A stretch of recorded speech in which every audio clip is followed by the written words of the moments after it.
Nadie esperaba que el mundo se detuviera para escuchar un susurro. Pero eso es exactamente lo que sucedió la noche en que un hombre silencioso, vestido de blanco, salió al balcón de la Basílica de San Pedro. No levantó los brazos en señal de triunfo. No rugió como un rey. En cambio hizo una reverencia. Y en ese único gesto, algo antiguo se agitó. Miles de personas permanecieron en silencio en el frío romano, observando cómo el cardenal Jorge Mario Bergoglio, ahora Papa Francisco, no ofrecía nada llamativo, solo presencia. No tuvo que decir mucho. Su sotana era sencilla, su cruz modesta y su voz firme. Pero la verdadera sorpresa no fue que hubiera sido elegido. Era que no parecía interesado en lo más mínimo en la corona. Había sido elegido por un cónclave sumido en una crisis. Escándalos, filtraciones, podredumbre en el mismo centro del Vaticano. Detrás de puertas cerradas, los cardenales susurraban no solo sobre doctrina o liturgia, sino también sobre supervivencia. La Iglesia sangraba, no por la persecución, sino por dentro. Encubrimiento de abusos infantiles, corrupción financiera, una curia ebria de secretismo. Necesitaba limpieza. Necesitaba un pastor. Y lo que surgió de la chimenea de la Capilla Sixtina no fue un político, un príncipe o un erudito, sino un jesuita de Buenos Aires que tomó el nombre de un santo, que besó a los leprosos y reconstruyó una iglesia con sus propias manos. Aún así, nadie sabía lo que se avecinaba, especialmente no Roma. Desde los primeros minutos de su papado, Francisco comenzó a deshacer siglos de distancia ritualizada. Rechazó el vehículo blindado, tomó el autobús y pagó la cuenta del hotel. No se mudó al Palacio Apostólico, sino que eligió una sencilla habitación en una casa de huéspedes.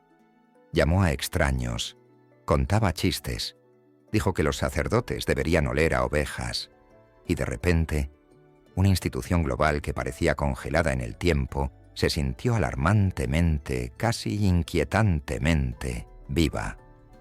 Pero no era encanto por el encanto. Debajo del calor había acero. Francisco no estaba simplemente cambiando la óptica, estaba desafiando el poder. Hizo lo que suelen hacer los santos, incomodó a la gente. Para los conservadores era demasiado blando. Para los radicales no es suficiente. Para sus enemigos era impredecible. ¿Quién soy yo para juzgar?, dijo sobre los católicos homosexuales, y el mundo se quedó sin aliento. No fue un cambio doctrinal, pero sí un terremoto retórico. La Iglesia siempre había hablado en proclamas. Ahora habló en preguntas. Y detrás de esas preguntas estaba un hombre que había pasado décadas caminando por los barrios marginales, visitando a los prisioneros y abrazando a los adictos. Para él, la teología significaba poco, a menos que tuviera un rostro, uno roto. Y esta sería su guerra. No contra el mundo, sino contra la indiferencia. Lo llamó una globalización de la indiferencia. Un entumecimiento espiritual donde los pobres se vuelven invisibles y el sufrimiento se encoge de hombros.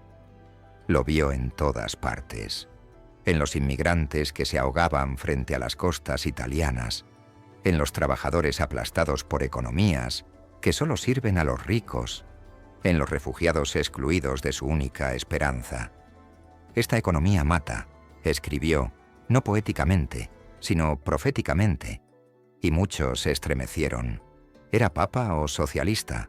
¿Un pastor o un revolucionario? Wall Street se enfureció. Los políticos lo eludieron, pero Francisco ni siquiera pestañeó. Había visto demasiado del lado oscuro del poder como para preocuparse por su comodidad. Sus enseñanzas no eran nuevas. Lo nuevo era que se refería a ellas. Él los vivió. Y tal vez por eso su presencia atormentaba a tantos. En una iglesia construida sobre oro, había un hombre lavando los pies de las mujeres musulmanas en prisión. En un Vaticano famoso por la censura, Había un papa dando entrevistas con dolorosa honestidad. «Soy un pecador», dijo, y lo dijo en serio, no como autodesprecio, sino como solidaridad. Entendió el fracaso, arrepentirse, culpa. No estaba fingiendo, estaba confesando. Y al hacerlo, obligó al resto de la Iglesia, el resto del mundo, a preguntarse si recordaba cómo ser humano. Sin embargo, debajo de la humildad estaba la estrategia. Cada homilía, cada gesto, cada elección formaba parte de una visión más amplia. Francisco no quería una iglesia más progresista. Él quería un más semejante a Cristo uno. Quería una iglesia no obsesionada con las reglas, sino con las personas. No acaparar poder, sino compartirlo. Y sabía cuán profunda era la resistencia. La burocracia del Vaticano, la curia, no solo era ineficiente, era un país aislado, feudal y ferozmente protector. Lo llamó Alzheimer espiritual, olvidar el propósito de su propia existencia. Pero desafiar una máquina así requeriría más que palabras amables. Se necesitaría una revolución silenciosa, y entonces comenzó a reunir un consejo de cardenales de fuera de Europa, de África, América Latina y Asia. No fue solo diversidad, fue la descentralización. Impulsó la sinodalidad, un concepto que muchos católicos nunca habían escuchado, pero que significaba nada menos que dar voz a la gente común en asuntos que antes decidían los jerarcas. Pidió a los obispos que consultaran a los laicos sobre el matrimonio, la familia e incluso las uniones entre personas del mismo sexo. El mismo acto de preguntar fue radical. Significaba escuchar, significaba no dar por sentado que la verdad solo fluía desde arriba. Significaba, por primera vez en siglos, que la Iglesia podría ser capaz de crecer. Pero no todos estaban preparados para crecer. Dentro de los muros del Vaticano había rumores de traición. Algunos cardenales lo calificaron de confuso, otros lo llamaron peligroso. Lo acusaron de sembrar el caos doctrinal, de diluir la fe, de deshacer el trabajo de sus antecesores. Uno incluso escribió una carta exigiendo su dimisión. Pero Francisco nunca se inmutó. La realidad es mayor que las ideas, dijo. Una frase que enfureció a quienes creían que las ideas eran sagradas. No estaba desperdiciando la teología. Lo arrastraba, pataleando y gritando, hacia las calles. Y en las calles, la realidad tiene tierra bajo las uñas. Él lo sabía, por supuesto, porque de allí venía.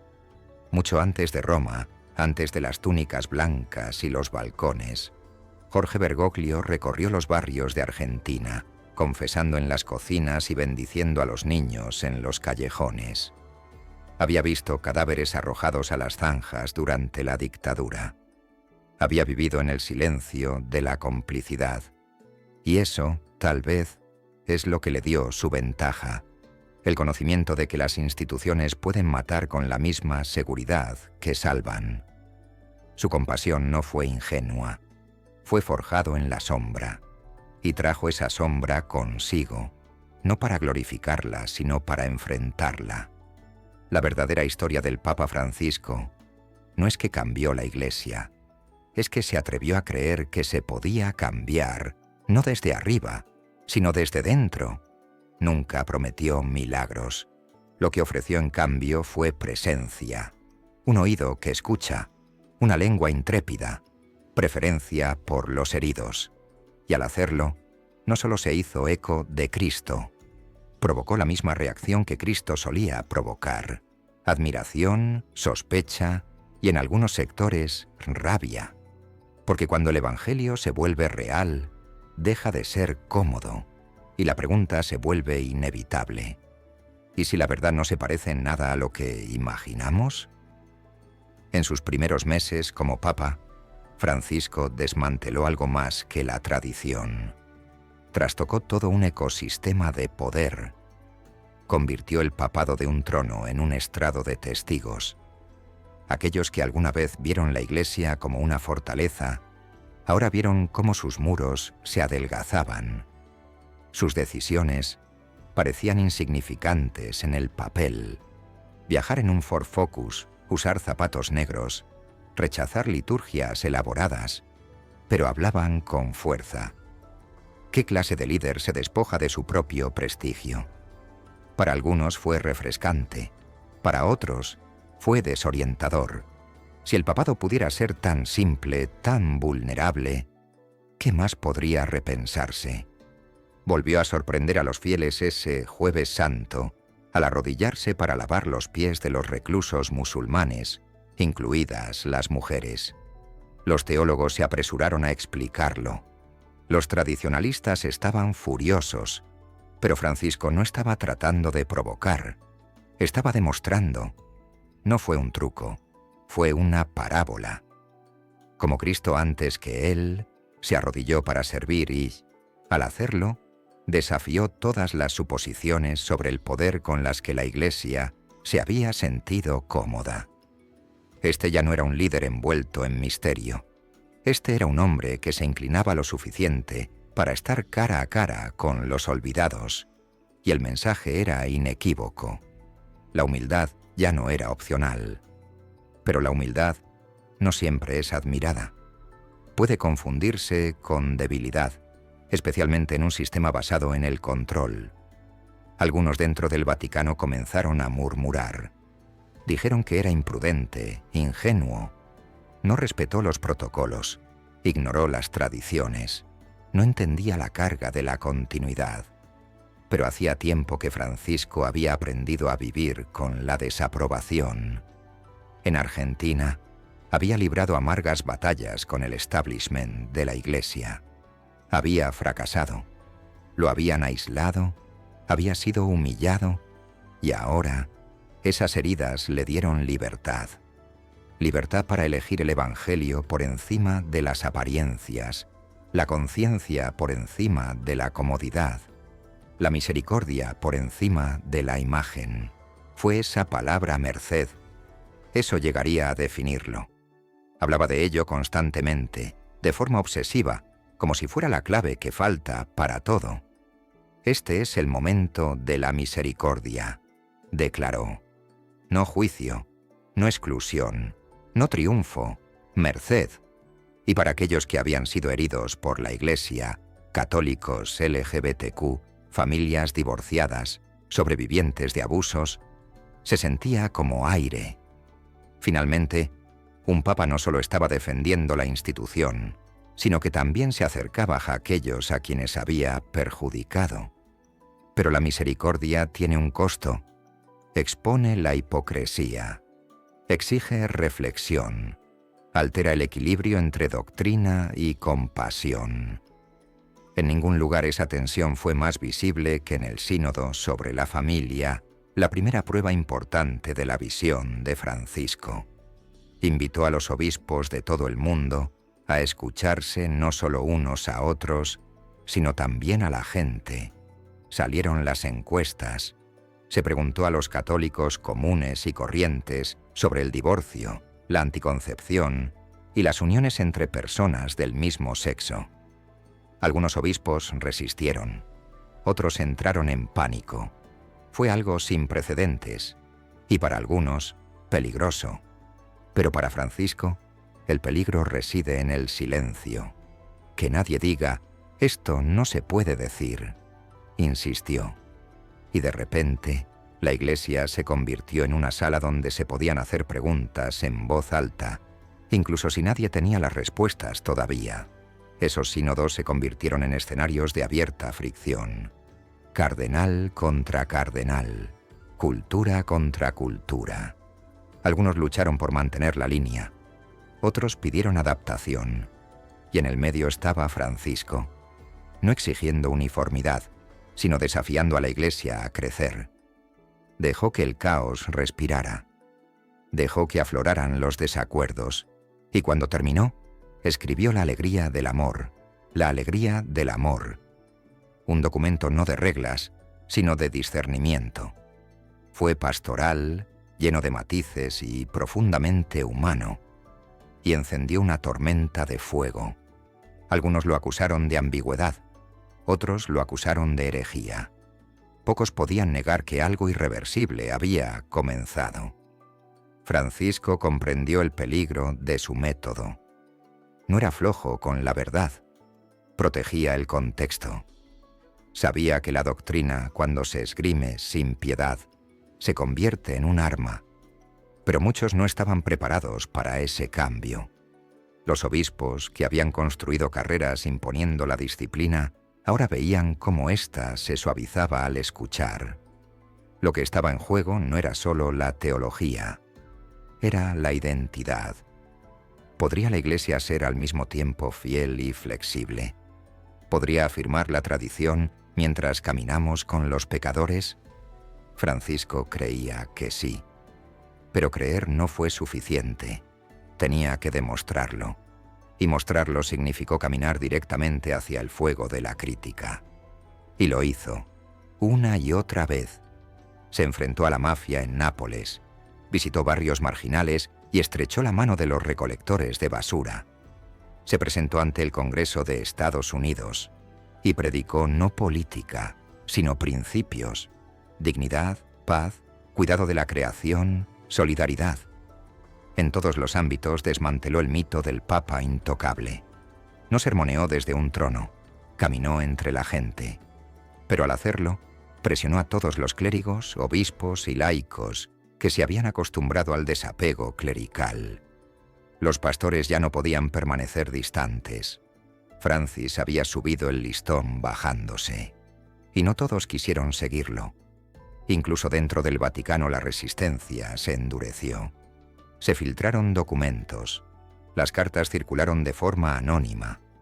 Algunos obispos escribieron dubia formales, preguntas que cuestionaban la solidez teológica de sus enseñanzas. Los sitios web conservadores declararon una crisis de confusión. Francisco, decían, estaba desmantelando los cimientos mismos del orden católico. Pero nunca respondió esas cartas directamente. Nunca corrigió públicamente a sus críticos. Él simplemente avanzó. No porque fuera indiferente, sino porque estaba jugando un juego más largo. No estaba interesado en silenciar a la oposición. Estaba interesado en cambiar la atmósfera. Y las atmósferas cambian lentamente, casi de manera invisible, como las estaciones. Pero mientras los críticos afilaban sus cuchillos, el mundo seguía observando. No porque Francisco fuera infalible, sino porque era auténtico. Admitió dudas, lloró en público, confesó sus distracciones en oración. Dijo que los sacerdotes no deberían actuar como pequeños monstruos. Pidió al mundo que orara por él, no como un gesto, sino como un hombre que realmente sentía la carga. Esa crudeza, esa honestidad emocional, rompió barreras que llevaban siglos desarrollándose. Esto lo convirtió no solo en papa, sino en padre, y con esa sencillez abrió una ventana de la Iglesia cerrada durante demasiado tiempo por el miedo. Si el mensaje de misericordia de Francisco fue un bálsamo para muchos, también fue una espada que cortó sistemas que se beneficiaban de la distancia y la dominación. En ningún lugar esa espada se sintió más profundamente que en el interior del Banco del Vaticano, plagado durante mucho tiempo de secretos y escándalos. Durante décadas, los rumores sobre lavado de dinero, vínculos con la mafia y mala gestión se habían pegado a sus dorados pasillos como incienso. Los papas anteriores habían intentado reformas. La mayoría fracasó. Francis, silenciosamente, implacablemente, comenzó a limpiar la casa. Disolvió los órganos asesores, trajo gente de fuera y exigió transparencia. Algunos lo llamaron purga, otros lo llamaron salvación. Pero todo el mundo lo sabía. Se estaba desmantelando algo viejo. Nombró al cardenal George Pell, un australiano franco, para supervisar las reformas financieras. Fue una medida audaz y controvertida. Pell no era ajeno a los titulares duros ni a las profundas sospechas. Pero Francisco no estaba eligiendo santos. Estaba eligiendo amortiguadores. Necesitaba personas que pudieran caminar en medio de las tormentas y no parpadear. Y Pell lo hizo. Descubrió millones en cuentas no registradas y fondos no regulados. Pero la resistencia fue feroz. En cuestión de meses, se levantaron barreras. Los informes estaban estancados. Las lealtades cambiaron.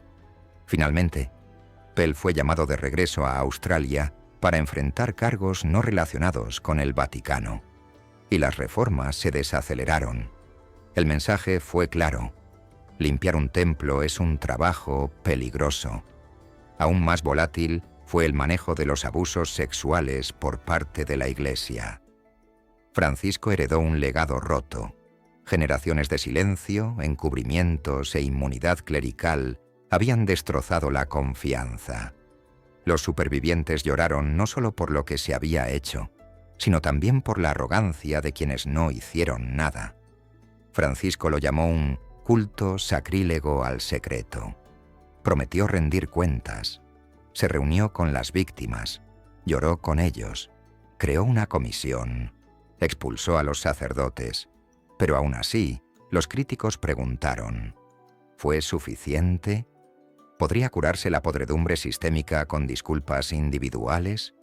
¿Podrán los supervivientes algún día sentir justicia en una institución que alguna vez ignoró sus gritos? El escándalo de abusos en Chile casi lo arruina. Al principio defendió a un obispo acusado de complicidad. La reacción fue inmediata y brutal. Los manifestantes llenaron las calles. Las víctimas lo llamaron ciego. Por primera vez, el Papa de la Misericordia parecía un hombre desconectado. Pero Francisco hizo algo poco común. Cambió de opinión. Envió investigadores. Escuchó de nuevo. Se disculpó. Y luego exigió la renuncia de todo el episcopado chileno. Una medida atronadora y sin precedentes. No se trataba de relaciones públicas. Se trataba de arrepentimiento. Y reveló algo profundo. Incluso el hombre de blanco podía aprender. Sin embargo, aprender no significaba complacer a todos. Mientras Francisco impulsaba reformas, la brecha dentro de la Iglesia se profundizó. Los conservadores temían una deriva doctrinal. Los liberales querían un cambio más rápido. Y atrapados en el medio estaban los católicos comunes y corrientes, inspirados, confundidos y a veces exhaustos. Francisco intentó hablar con el centro, no políticamente, sino espiritualmente. Pidió a la gente que volviera al Evangelio, no como un eslogan, sino como un estilo de vida. Advirtió contra el cristianismo ideológico, de izquierda o de derecha. La fe no es una plataforma política, dijo, pero en un mundo hundido en la polarización, incluso su negativa a tomar partido fue, para algunos, como tomar partido. Su mensaje fue radical precisamente porque no era nuevo. Recordó a la Iglesia las verdades que había enterrado bajo ceremonia, que Dios está cerca, que Cristo come con los pecadores, que la misericordia no es debilidad. Habló de alegría, no del tipo dulce, sino del tipo profundo y desafiante que florece en las dificultades. Desafió a la Iglesia a convertirse en un hospital de campaña después de la batalla, no en una fortaleza que proteja la pureza. Y mientras los críticos debatían su teología, millones de personas escucharon algo que no habían oído en años: bienvenido. Y a veces una bienvenida es más revolucionaria que una regla. Francisco no estaba simplemente cambiando de doctrina. Estaba cambiando la imaginación. Preguntó, ¿y si la santidad pareciera desorden? ¿Qué pasaría si el liderazgo oliera a oveja? ¿Qué pasaría si la tradición significara seguir adelante con el pasado y no estar encadenado a él? Él no negó el pecado. Simplemente se negó a que fuera la primera línea, y para aquellos que durante mucho tiempo se habían sentido excluidos, católicos divorciados, enfermos mentales, pobres, homosexuales, marcados, la puerta se abrió con un chirrido. no siempre rápido, no siempre lejos, pero abierto. Y eso solo, para muchos, fue suficiente para cambiarlo todo. Pero la misericordia es pesada, no borra el dolor, lo absorbe. Y Francisco llevaba ese peso. Se podía ver en su rostro a medida que pasaban los años, los pasos cojeando, las líneas cada vez más profundas. Siempre había rechazado el trono papal, pero llevó la cruz en silencio. Algunos pidieron un papa más joven, otros se preguntaron si dimitiría como Benedicto. Pero Francisco resistió, no por poder, sino por un propósito. Sabía que la transformación lleva tiempo. Ese verdadero cambio no ocurre con los titulares, sino con la perseverancia. Y en los pasillos del poder, la perseverancia es a menudo la virtud más rara de todas. Aún así, es posible que su mayor impacto no se haya producido en los decretos, sino en la forma en que escuchó. Dedicó tiempo a los conserjes, a las madres solteras, a los ateos y a los adictos.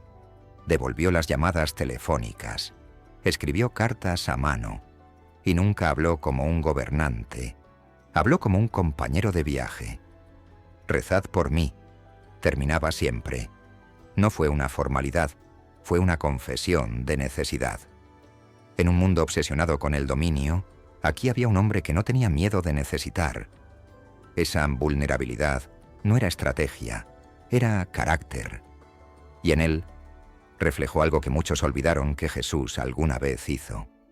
Y tal vez por eso se le llora tan profundamente, no como un icono, sino como un compañero. Cuando finalmente llegó la noticia de su muerte, no se sintió como si estuviera perdiendo a un papa.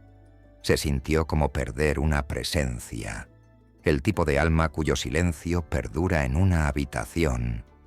La gente encendía velas no solo en las iglesias, sino también en los callejones, las cocinas y las estaciones de metro. En un mundo fracturado, se había convertido en un símbolo de unidad, no porque borrara las diferencias, sino porque las dignificaba. Y ahora, sin él, la Iglesia se quedó con una pregunta candente. ¿Podría continuar el camino que él había iniciado? Después de su fallecimiento, el aire dentro del Vaticano se sintió más pesado, no solo por el dolor, sino por la incertidumbre. Con la partida de Francisco, la Iglesia se encontraba en una encrucijada no solo de liderazgo, sino también de identidad.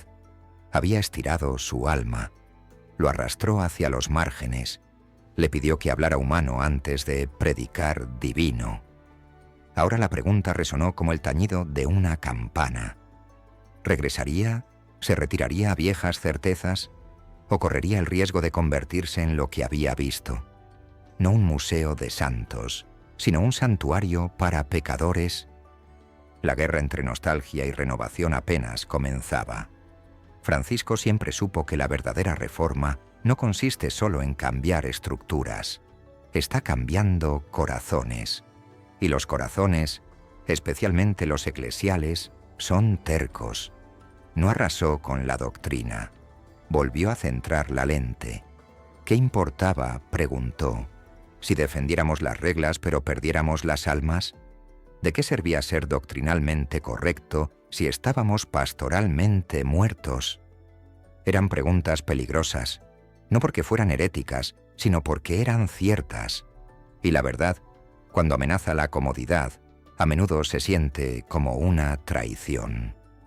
Muchos sacerdotes y obispos se sintieron desatados, otros se sintieron despiertos, pero pocos podrían afirmar que no se vieron afectados. Incluso ahora, años después de su papado, sus palabras todavía parecen profecías.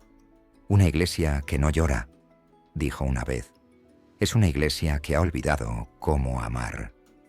Lloró a menudo, por los migrantes perdidos en el mar, por las víctimas de abusos, por los descartados y los no nacidos.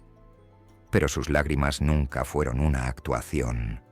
Eran protesta, una protesta contra el entumecimiento, contra una teología del control, contra el clericalismo, la enfermedad que llamó un cáncer en el cuerpo de Cristo. Y estaba claro, incluso para sus oponentes, que este papa no estaba librando una guerra para obtener la victoria. Estaba sangrando para sanar. Les dio a los obispos una nueva descripción de trabajo. No príncipes ni directores ejecutivos, sino sirvientes. «Hueles a oveja», dijo, y lo dijo en serio.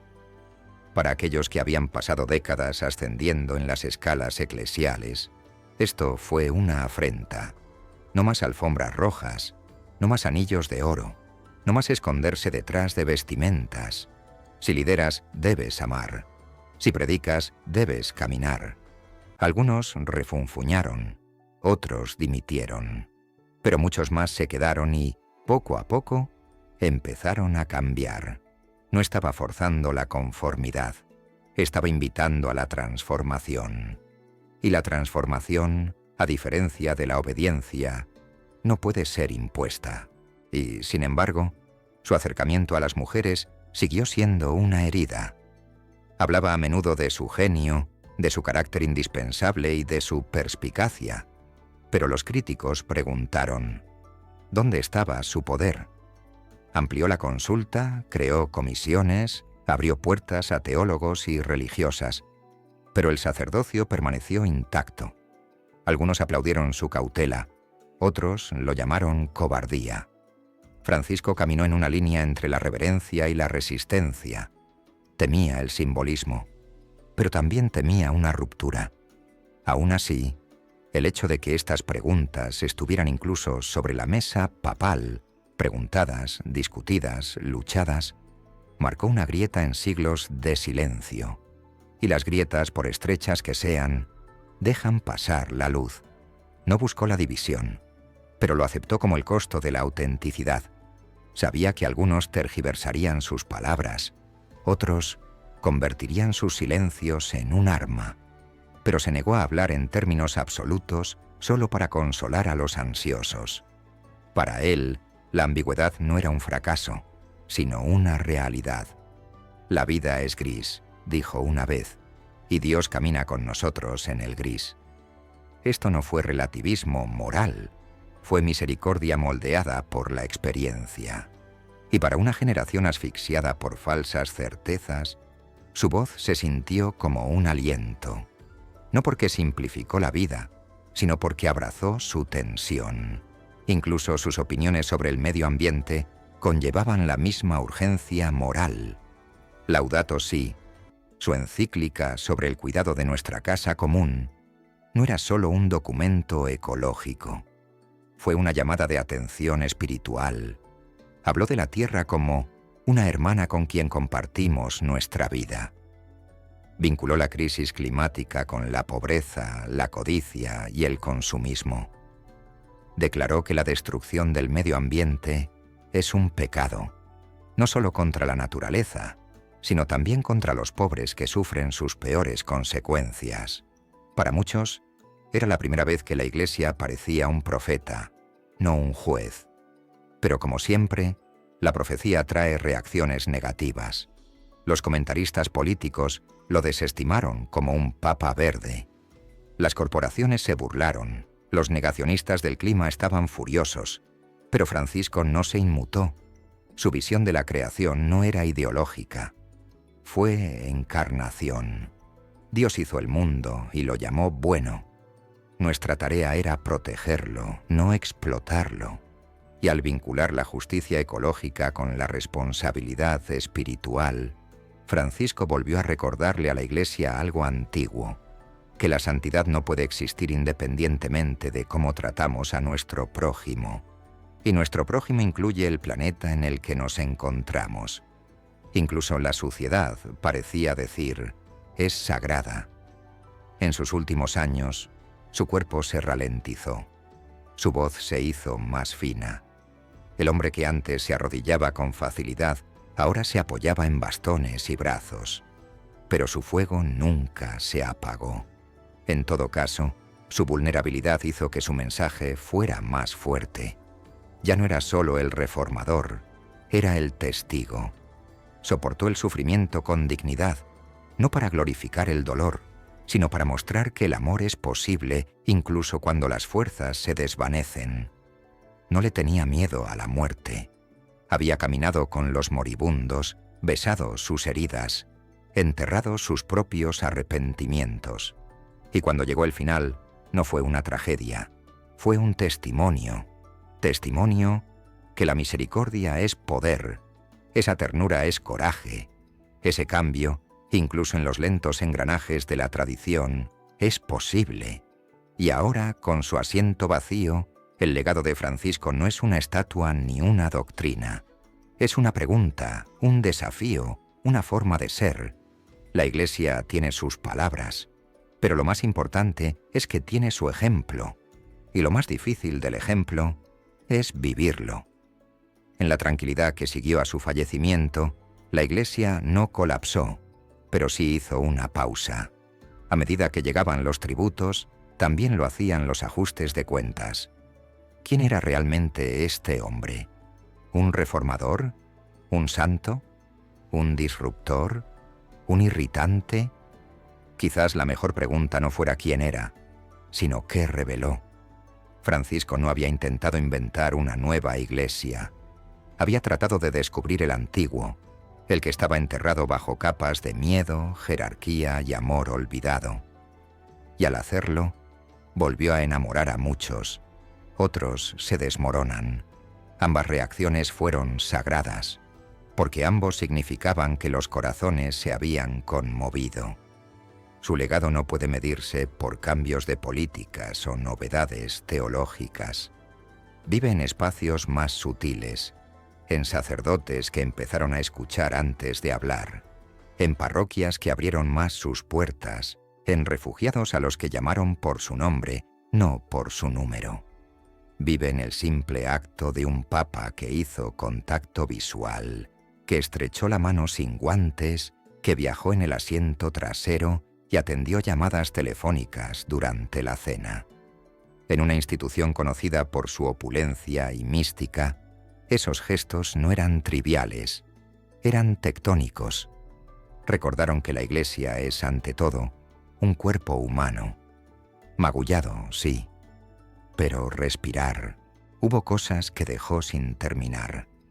La cuestión de los roles de las mujeres, las cicatrices del abuso, los moretones de la resistencia clerical. Sus reformas fueron semillas, no estructuras, vulnerables a la sequía y el sabotaje. Pero tal vez ese fuera el punto. Francisco nunca intentó ser el arquitecto de una iglesia perfecta. Intentó ser jardinero. Rompió el suelo. Él dispersó la visión. La regó con sudor y lágrimas. Y ahora otros deben elegir: cultivar el jardín o dejarlo crecer de forma silvestre. La era Francisco puede haber terminado, pero la obra de Francisco apenas ha comenzado. Es tentador consagrarlo, suavizar sus contradicciones hasta convertirlas en algo más fácil de admirar. Pero eso sería una traición. Francisco estaba desordenado, cometió errores, se equivocó, se contradijo. Se movía lentamente cuando algunos necesitaban velocidad y demasiado rápido para que otros pudieran seguir el ritmo. No era el Papa perfecto. Era un hombre profundamente imperfecto que creía en un amor perfecto. Eso es lo que lo hacía magnético. Eso es lo que lo hacía peligroso. Y eso es lo que lo hizo real. Después de todo, los santos no nacen sin mancha. Están forjados en fuego. Y Francisco pasó por muchos de ellos. Su papado tuvo todos los símbolos del drama: enemigos, crisis, agitación. Pero su verdadero poder procedía de algo más silencioso: la negativa a renunciar a la ternura. En un mundo que premia la crueldad, su gentileza era insurgente. En una iglesia propensa al elitismo, su calidez era la revolución. Nos recordó que Dios no llega con fanfarria, sino con huellas dactilares, dejadas en los hombros que tocamos, en los pies que lavamos, en el pan que partimos. Que la santidad no es huida, sino encuentro. Y que la Iglesia, si quiere sobrevivir, debe aprender de nuevo a enamorarse del mundo. Y tal vez ese sea el Evangelio según Francisco. No una reescritura de las Escrituras, sino una relectura, una en la que los márgenes ya no son notas a pie de página, sino líneas frontales. Uno donde existen reglas para servir a la relación. Uno en el que el pastor camina detrás del rebaño, no por encima de él. Su título favorito nunca fue el de sumo pontífice. Fue obispo de Roma. Eso no fue humildad para lucirse, fue eclesiología en acción. Creía que la Iglesia podía liderar mejor cuando se arrodillaba más bajo. Y en cada arrodillamiento había una pregunta. ¿Lo seguiremos? En los días posteriores a su muerte, millones de personas oraron por él, pero también con él. La gente repitió sus palabras. Llevaban sus cotizaciones en sus billeteras. Algunos incluso intentaron, de manera torpe e imperfecta, vivir como él. Abrazando a extraños, hablando en voz baja, escuchar por más tiempo. Ese quizás fue su éxito más radical. No cambiar de mentalidad, sino de reflejos. Hacer que la compasión vuelva a ser instintiva. Hacer que la Iglesia se sienta menos como un sistema y más como un alma. Un alma todavía frágil, pero sigue vivo. Una vez dijo que la Iglesia debe ser como una madre, paciente, protectora y llena de misericordia. Y para ser esa madre, primero debe aprender a llorar. Llorar por lo que ha hecho. Llorar por quien ha olvidado. Llorar no por debilidad, sino por un amor abrumador. Y luego, una vez que las lágrimas hayan caído, levantarse y caminar hacia los heridos. Esa era la Iglesia de Francisco. No perfecto, no triunfante, pero honesto. Y en esa honestidad, de alguna manera, sigue siendo santa. Ahora su nombre se une a la larga lista de papas grabados en piedra. Pero su espíritu se mueve en lugares menos predecibles, en comedores populares, capillas de prisiones, aulas ruidosas, campos de refugiados, camas de hospitales. Su legado no brilla con oro, brilla con huellas dactilares. Los suyos estaban callosos, no por las espadas, sino por sostener cosas rotas, gente, sistemas, esperanzas. Y aún así, de alguna manera, sonrió. No la sonrisa de consuelo, pero la sonrisa de quien conoce el amor es más fuerte que el miedo. Y ahí es donde termina la historia. O comienza de nuevo, con nosotros. Porque Francisco no escribió un nuevo evangelio. Nos recordó que el que tenemos aún está sin terminar, todavía pidiendo ser vivido, todavía esperando a ser creído. Rezad por mí, solía decir. Ahora oramos con él, no porque se haya ido, sino porque su testimonio permanece. Y el Evangelio, para que sea más que un recuerdo, debe pasar de los labios a las manos, de los púlpitos a las calles, de un papa al pueblo.